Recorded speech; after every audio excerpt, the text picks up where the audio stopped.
आज मैं आपको मेरे जीवन के एक ऐसे पहलू से रूबरू कराऊंगा जिसने मुझे अंदर तक हिलाकर रख दिया।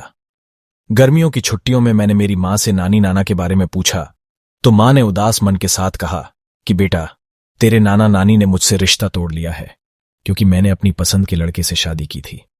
मां की बातें सुनकर और उसकी आंखों में आंसू देखकर मुझे बहुत दुख हुआ। मैंने निश्चय किया कि मैं सब सही कर दूंगा। अगले दिन सुबह जल्दी उठकर मां से आज्ञा लेकर मैं नैनीताल चला गया, जहां पहाड़ों के बीचों बीच जंगलों में नाना नानी का घर था। आखिरकार मैं उनके घर पहुंच गया, लेकिन घर पहुंचा तो क्या देखा कि वहां कोई नहीं था। जंगल में तेज हवा मानो शरीर को चीरते हुए जा रही हो, पत्तियों की आवाज मानो किसी अजनबी के होने का एहसास करा रही हो। मैं घर के बाहर खड़ा होकर बहुत देर तक घर के बाहर आवाज लगा रहा था कि कोई मेरी आवाज सुन ले, लेकिन किसी ने घर के अंदर से जवाब नहीं दिया। फिर दूर से किसी के चलने की आवाज सुनाई दी कि मानो कोई मेरी तरफ कदम बढ़ा रहा हो। मैंने पीछे मुड़कर देखा तो एक महिला और एक पुरुष जो कि वृद्ध थे, वह मुझे मेरी तरफ आते हुए दिखाई दिए।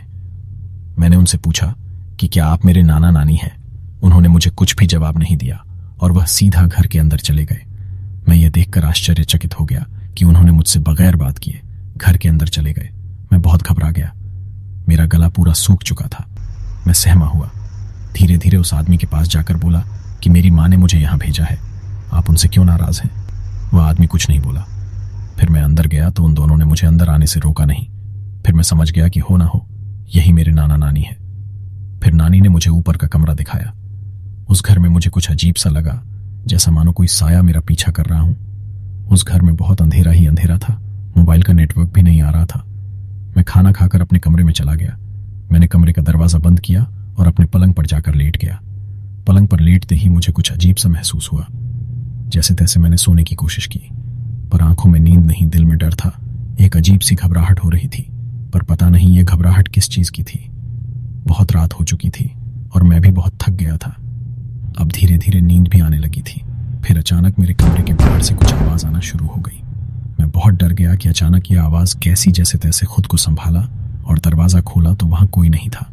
फिर मैंने दरवाजा बंद किया, तभी अचानक दरवाजे के नीचे किसी की परछाई दिखती है और अचानक दरवाजा तेज तेज बजने की आवाज में मेरे पैरों तले जमीन खिसका। तभी अचानक मेरे कमरे के दरवाजे पर उस साये ने कुल्हाड़ी से हमला किया।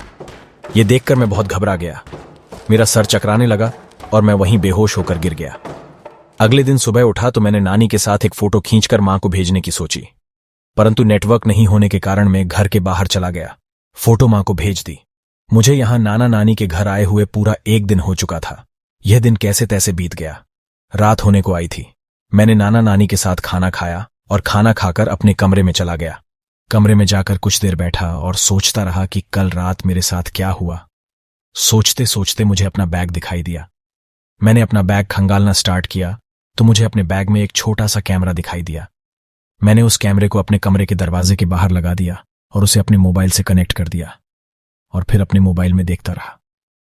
फिर कुछ देर बाद मुझे दिखाई देता है कि नानी रात को 2 बजे सीढ़ियों से उतरकर नीचे आती है और फिर अपने सर को जोर जोर से दीवार में दे मारती है।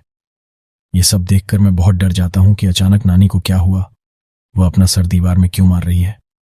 वही बरामदे में एक कुर्सी रखी होती है जिस पर एक बैठे हुए आदमी का साया दिखाई देता है। वह मुझे ठीक से दिखाई नहीं दे रहा था, पर कोई बैठा हुआ दिख रहा था। उसका चेहरा मैं देख नहीं पा रहा था। मैं ये सब देख रहा था कि अचानक नाना आते हुए दिखाई दिए। उनके हाथ में एक कुल्हाड़ी थी जिसे लेकर वह नानी की तरफ बढ़ रहे थे और नानी को मारने लगते हैं और वह कुर्सी पर बैठा हुआ भूतिया साया जोर जोर से हंसने लगता है। यह सब देखकर मैं बहुत डर गया। मेरे दिमाग ने काम करना बंद कर दिया कि अब मुझे क्या करना चाहिए। पूरा शरीर पसीने में भीग गया, डर के मारे मानो मेरी तो हालत ही खराब हो गई हो। मेरे हाथ से फोन छूट गया और जमीन पर गिर गया। यह सब देखकर फिर से मेरा सर चकराने लगा और फिर से मैं बेहोश होकर वही पलंग पर गिर गया। यह रात मेरी जिंदगी की सबसे खतरनाक रात थी। जब मैं सुबह उठा मैंने सब कुछ सही पाया। यह सब देखकर आश्चर्यचकित हो गया। फिर रात को मेरे साथ क्या हुआ? क्या मैंने जो देखा वह सब सपना था या हकीकत? कुछ समझ नहीं आया कि यह सब मेरे साथ क्या हो। तभी अचानक मेरा फोन बजता है। मैंने फोन देखा तो उसमें मां का मैसेज आया हुआ था, जो फोटो मैंने मां को सेंड की थी। उस फोटो पर मां ने नानी की तरफ इशारा करते हुए कहा कि तुम्हारे साथ ये औरत कौन है। मैं कुछ समझा नहीं। मां ने ऐसा क्यों कहा? मैं सोच ही रहा था कि नाना नानी मुझे घर से बाहर जाते दिखाई दिया। नाना नानी के जाने के बाद मैंने घर की तलाशी लेनी चाहिए। घर में तो मुझे कुछ खास नहीं मिला। तभी मुझे घर के पीछे वाले कमरे की याद आई। जैसे ही मैंने कमरे का दरवाजा खोला, मेरे होश ही उड़ गए। मेरा सर चकराने लगा। कमरे में मुझे बहुत सारे इंसानी कंकाल दिखे। यह देखकर मेरे होश ही उड़ गए। मेरा सर जोरों से चक्कर आने लगा। लगने लगा कि यह कहां फंस गया है मैं। तभी अचानक वह दोनों मेरे पीछे आकर खड़े हो जाते हैं। उन दोनों को देख मैं और घबरा जाता हूं, क्योंकि इस बार इन दोनों का रूप बदला हुआ दिखाई दिया। इस बार वह दोनों बहुत ही डरावने लग रहे थे। यह सब देख मैं बहुत घबरा जाता हूं। मेरा सर चकराने लगता है और मैं वहीं बेहोश होकर गिर जाता हूं। जब मैं होश में आया तो अपने आप को रस्सी से बंधा हुआ पाया। यह सब मेरे साथ क्या हो रहा था, कुछ समझ नहीं आया।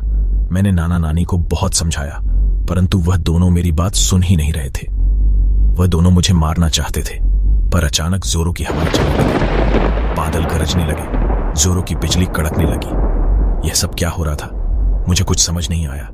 फिर वह दोनों मेरी तरफ मुझे मारने के लिए बढ़ने लगे। जैसे ही वह दोनों मेरे नजदीक आए, मुझे एक बिजली का जोर का झटका लगा।